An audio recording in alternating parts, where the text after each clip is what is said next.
como é que o senhor se autodefine?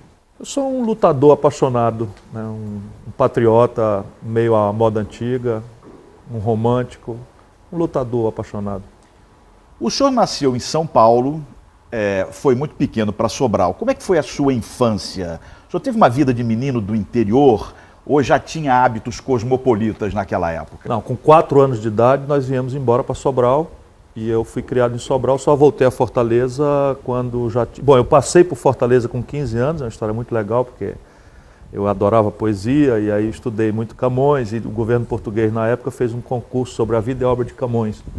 E eu escrevi um trabalho, e escrevi manual num caderno desses de arame e tal. Aí pagamos a um padre holandês, ex-padre holandês, professor Pedro, para datilografar, e eu ganhei surpreendentemente esse concurso. Então passei por Fortaleza rumo a Lisboa com 15 anos. E voltei, mas não conhecia Fortaleza, eu vim ver o mar aqui quando eu vim embora para estudar. Com 17 anos eu vim morar numa pensão na Imperador. Então a minha infância foi de garoto do interior mesmo. Hoje tem um dia de chuva, por exemplo, um dia como esse em Sobral, não tinha conversa, eu estava correndo na rua tomando banho de chuva. Agora, de qualquer forma, na sua época... Joguei bila, triângulo. Aquelas coisas de garoto do interior, né? Sim, tudo.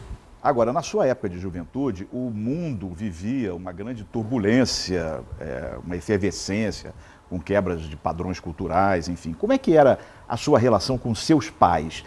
Havia um conflito de geração entre vocês? Sim e não, né? Sim, porque o meu pai era um educador, minha mãe e meu pai educadores. Meu pai é um educador muito rígido, né? Assim, parcimonioso, austero. Houve tempo, por exemplo, com 15 anos de idade, as minhas primeiras namoradas podiam chegar mais tarde em casa do que eu, né? Só para você ver um exemplo disso. E ao mesmo tempo não, porque os dois muito ilustres, assim, sob o ponto de vista da informação, e eles me educavam. Então eu tive 2 escolas, a escola formal e essa escola em casa, né, da leitura da minha mãe que era artista, enfim, cantora, lírica e sensível a todas essas expressões mais delicadas da estética, meu pai um historiador. Enfim, então eu tive essa contradição de vida. Mas o senhor, quando tinha 14 anos, também sonhou em ser presidente da República. Ainda sonha com isso? É um sonho que eu tenho, me preparo para isso, estudo, mas eu sei que a melhor hora já passou.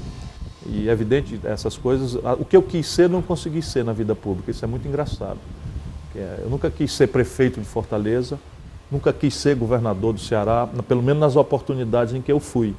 Ser deputado federal não estava remotamente nos meus planos. Eu queria ser prefeito de Sobral, nunca fui, e quis ser presidente da República e nunca fui, né? Mas eu tenho 54 anos, permaneço atualizado com as questões do país, tenho uma participação muito ativa, tanto na vida do Ceará quanto na vida do país. Assim, felizmente, sou uma voz, apesar de muito contraditória, muito respeitada, né? Mesmo na imprensa que os donos me detestam, os profissionais de imprensa percebem, enfim, que é necessário dar um espaço para uma opinião e tal. Então o senhor ainda sonha em ser presidente da República? Sonho, sim, sonho. O senhor entrou para a política de uma forma muito natural, uma vez que vem de uma família muito tradicional de Sobral. Uma família que domina a política em Sobral há várias décadas. O senhor diria que pertence a uma estrutura semelhante ao dos coronéis, que mais tarde o senhor viria a combater na capital? De forma nenhuma, por algumas razões. Primeiro, a minha família não domina a política de Sobral há várias décadas. Hoje, o prefeito de Sobral, com o nosso apoio, é um companheiro do PT. O prefeito anterior era um companheiro que não é nosso familiar, que está ali por mérito, estudioso, hoje é ministro do esporte, foi prefeito de Sobral. O Cid governou Sobral por 8 anos e meu pai governou Sobral por 6 anos. Daí para trás, ninguém. Nós éramos oposição. Não tiveram sempre influência na política local? Sim, meu pai perdeu as eleições. Meu pai foi prefeito e perdeu as eleições. Quando eu entro na política, deputado, eu entro em oposição à política local em Sobral. A gente só vem ganhar a eleição, né? Eu, governador, perdi as eleições em Sobral. Sobral não é uma cidade... Sobral, a tradição de Sobral é a vitória da oposição. Assim, lá em Sobral, a tradição era o prefeito não faz prefeito. Em Sobral, quando não havia reeleição, o Cid é que faz uma revolução extraordinária. E o Cid vem para a política, é evidente, tem uma tradição, tem um nome que a gente zela muito. Há outros parentes nossos, na primeira prefeito do Império, o primeiro prefeito da República, são lá atrás remotamente parentes nossos. Mas, por exemplo, meu pai, quando volta migrante do interior, do interior de São Paulo, quando volta para Sobral, quem domina a política é um tio nosso adversário e intrigado, como a gente chama aqui, do meu pai. Quem era ele? João Frederico Ferreira Gomes, pai do Tim Gomes. Figura extraordinária, homem de muito valor. Felizmente se reconciliaram antes dos dois morrerem, então, os dois já morreram. Agora, o senhor se sente incomodado de alguma forma quando lembram que o senhor começou a sua vida política nos quadros do PDS, sucessor da Arena, que era o partido que dava sustentação à ditadura? Dependendo do contexto, me incomoda, mas se for uma questão de referência histórica, isso é definitivamente verdadeiro. Apenas a explicação, pela razão pela qual eu estou em Fortaleza, venho embora para cá com 17 anos, meu pai é prefeito em Sobral na sequência, eu estava morando aqui, meus colegas na faculdade e meus professores, Noemi Elisa Aderaldo, professor Xavier, tudo gente maravilhosa que eu tive, me ajudaram, me davam cobertura para eu ficar num lá e cá ajudando a campanha do meu pai de oposição, campanha dura, pesada, de oposição ao governo do estado do Ceará. Meu pai ganhou por 422 votos. E aí, passa o tempo, eu retomo o movimento estudantil em Fortaleza. Eu sou um dos pioneiros da retomada do movimento estudantil. Evidentemente, eu não tinha, nunca fui comunista. Na época, como ainda hoje, o PCdoB dominava praticamente todas as renascentes instituições estudantis. E eu não concordava, mas não concordava por reacionarismo, não concordava por leitura.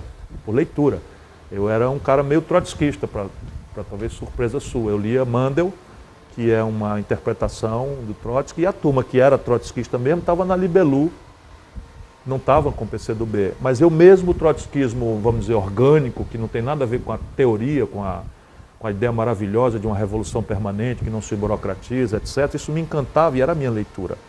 Eu tentava entender o Capital mesmo profundamente. Aí tinha o Gabriel, da livraria, que a gente comprava livros acadêmicos e tal, e ele, quando percebia que tinha um aluno ali com um pouquinho mais de cocô na cabeça, alguma coisa interessante para ele, passava uns livrinhos para a gente, e eu era um vamos dizer, dos beneficiados dessa clandestinidade do Gabriel. Então, se me incomodo, mas o que aconteceu? Eu volto para Sobral, e aí baixo o pacote de abril, fecho o Congresso e baixo o pacote de abril. O que é o pacote de abril? Ele determina, de cima para baixo, com o Congresso fechado, que os votos passarão doravante a serem vinculados. Ou seja, se você votar num vereador de um partido, você está obrigado a votar em todos os candidatos do mesmo partido. Ora, meu pai era, em Sobral, de uma sublegenda do PDS.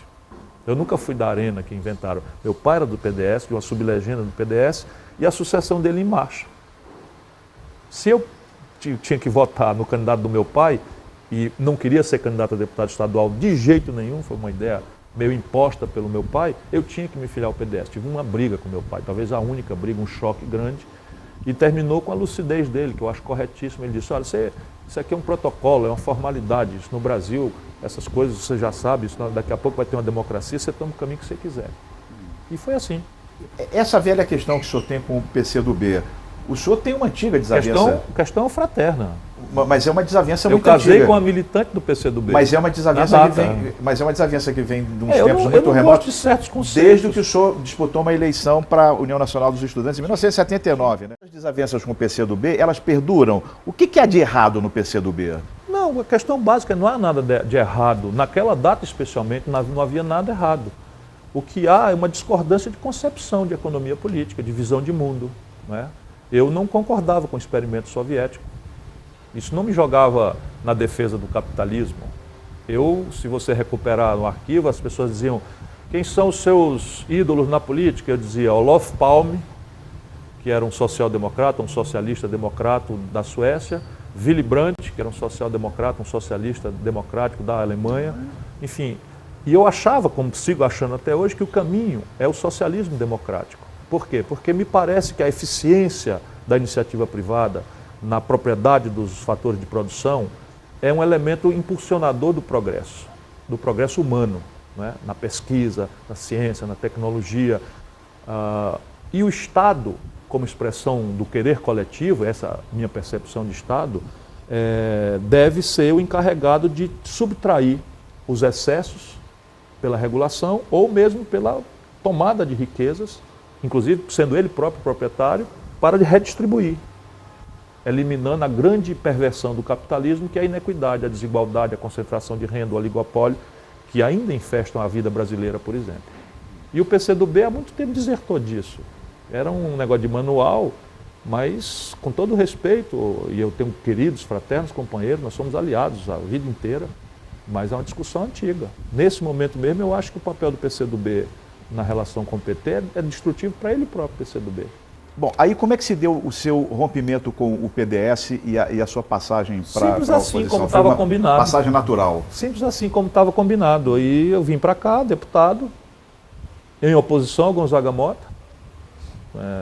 Até hoje eu revejo um pouco essa questão, porque o papel do Gonzaga Mota na ruptura, na preparação desse Ceará mais moderno que nós temos, que o Tasso é a exuberante demonstração, o melhor símbolo, foi fundamental.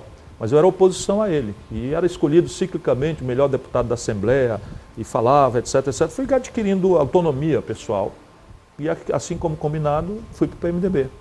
E digo a você, a minha experiência no PMDB foi muito mais constrangedora e contraditória do que no PDS. Porque no PDS nunca ninguém me disse nada que eu devia fazer isso, ou que eu devia fazer aquilo, que eu devia defender isso ou defender aquilo.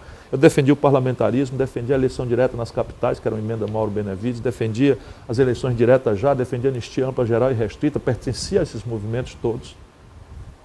No primeiro momento do PDS. E no PMDB, de que maneira eles constrangiam o senhor dentro do partido? Porque na sequência, o PMDB vira Sarney. O Jader Barbalho era do PMDB de oposição, o Jader Barbalho era um líder progressista, o Quércio era um líder progressista. E veja no que deu. A ponto de, na sequência, tragédia da minha vida, né, eu rompo com o PMDB, Gonzaga Mota adere ao PMDB, aqui no Ceará, e eu saio. Saio, vou para a oposição, fundar o PSDB. Aí o PSDB era tudo que eu sonhava. Ética, decência, competência, quadros extraordinários, figuras maravilhosas, todo mundo de biografia reta e tal, uma proposta para o país. Até que o Fernando Henrique vai ao poder, faz logo uma aliança com o PFL, que tudo bem, hoje em dia eu sou mais maduro, mas naquela data a gente tinha acabado de confrontar o PFL do Ceará, que era a candidatura do Adalto Bezerra. E assim, não explicava, não tinha razão para isso. Aí eu vou para o exílio, resolvo ir embora. Não aceito ser ministro do Fernando Henrique, apesar dos generosos convites, sucessivos convites. E digo a ele que vou sair, largo a política e vou embora para os Estados Unidos. Passei o pão que o diabo amassou estudando. Chorava o fim de semana, saudade da porra. E, enfim, vida pública acabada, com 36 anos de idade. Tendo sido o governador mais popular do Brasil, prefeito de capital mais popular do Brasil, por esse antagonismo federal. Mas eu quero voltar um pouco antes, que o senhor se referiu à época que o senhor estava na Assembleia Legislativa, em que o senhor foi escolhido, foi eleito melhor deputado. Todos os anos da minha... Todos os anos, dos meus mandatos, Mas como deputado federal, o senhor é criticado até mesmo pelo fato de não ter muito interesse pela vida legislativa. Foi um horror. São duas casas diferentes ou o senhor perdeu mesmo, se desencantou com o parlamento? Não, completamente diferente. O parlamento é a escola da democracia. É ali que todo mundo tem que ir para aprender a virtude do pluralismo, para, respeitar e ter tolerância com os diferentes, para perceber a virtude do convencimento. É uma escola extraordinária. Assim, um deputado estadual, eu ia para a Assembleia mais cedo e saía mais tarde, invariavelmente para continuar com os meus colegas num bar, desdobrando discussões que vinham do Nilo Sérgio, do Antônio dos Santos. Eu fui contemporâneo do Eufrazino Neto, fui contemporâneo do Nogueira Diógenes, Osmar Diógenes, figuras maravilhosas, extraordinárias, cada qual com seu pensar, com seu olhar, com sua representatividade, Castelo de Castro, Aquiles Pérez Mota, veja o meu privilégio. Então eu amei essa experiência e devo a ela a principal escola que tive na vida real da política. A Câmara Federal é o santuário da democracia, o Congresso Nacional é o santuário da democracia, mas eu tive azar. E isso acontece, né? Tanta sorte tenho que uma vezinha tem que ter azar. Eu tive azar de chegar na Câmara Federal numa coalizão do PT com o PMDB, cujo cimento é fisiologia, clientelismo, em que a escolha é às avessas. A Câmara tem 513 deputados, isso é um erro. Se cada um falar 1 minuto, isso dá 9 horas, sem você sequer respirar, dá 9 horinhas inteiras. Se metade falar 2 minutos, dá 9 horas. Se um quarto falar 4 minutos, dá 9 horas. E é mais ou menos o que acontece todo dia. Só que a boa intenção do regimento é criar uma mediação para ver se isso funciona, porque isso é impossível funcionar, é um colapso institucional crônico. Não tem uma coisa aguda, o Congresso não está fechado, mas mal comparando em relação ao temário que a sociedade brasileira desesperadamente precisa que seja ferido, refletido, pensado, pactuado, nós vivemos um colapso institucional no Brasil por causa disso. Então não funciona. A mediação é o colégio de líderes e a mesa. E aí, nesses tempos mediocrérrimos, de fisiologia, de clientelismo, de deserção do PT, de seus compromissos ideológicos, né, de fisiologia levada ao centro da razão de ser da política do país, que é o PMDB, mas não é só o PMDB, né, até o meu partido padece desse defeito, desse vício em algumas circunstâncias. O que acontece? Os líderes não são líderes de nada, são o gente boa da turma. Sabe, o cara que vai jogar futebol na quinta-feira, o cara que joga baralho, que vai na casa intermináveis jantares de nós conosco mesmo. Sabe, aquilo é um desastre. Então, eu tinha a obrigação de botar uma gravata. Eu aqui no Ceará só boto gravata para fazer programa importante. E nem o paletó que eu estou dizendo, e gravata só para enterro e casamento. Lá, todo dia eu tenho que laçar o pescoço, ficar 9 horas ouvindo, e não é um debate. Se houvesse um debate, eu gosto de aprender. Eu sou obsessivamente um cara aluno. Lá não tem um debate, Rui. Você precisa passar um dia, a imprensa precisa passar um dia analisando isso. O camarada se inscreve às 6 da manhã para falar 4 minutos sobre um tema. A importância da azeitona na composição da empada. O outro se inscreve para falar às 6h15 da manhã, chegou 15 minutos depois, para falar sobre a morte do padre fulano de tal da cidade não sei de onde. O outro entra para falar, tudo isso é importante. Mas ninguém reflete sobre o que o outro está falando, ninguém ouve o que o outro está falando. Eu ainda tinha o privilégio, nas pouquíssimas vezes que eu quis falar, de parar a Câmara. As pessoas me têm um certo acatamento, eu estou velho na estrada, tenho uma vida e tenho muita amizade, sou ligado, enfim, então, mas é um desastre. Bom, o número, tem 20 mil proposições pendentes de deliberação na Câmara Federal do Brasil. A produtividade média de 2 por dia. 2 por semana, quero dizer, não por dia, se fosse por dia. 2 por semana. Então, veja bem, se você parar a Câmara, não entrar mais nenhum projeto novo, e nem o Executivo mandar a agenda dele, ou seja, parar o país, nós vamos levar 10 mil semanas para limpar a pauta da Câmara. Faça conta o que é 10 mil semanas em séculos. Então é um colapso. Então, e eu não tenho vocação para ficar vagabundeando, sabe? Nem fazer nada, não mudar a vida de ninguém. Não tenho vocação para isso. É um problema para mim. Então, eu não quis mais ser, tendo o privilégio de ter sido o federal mais votado do país. Sinal dos tempos, o mais votado do país hoje é o Tiririca. Nosso conterrâneo, né?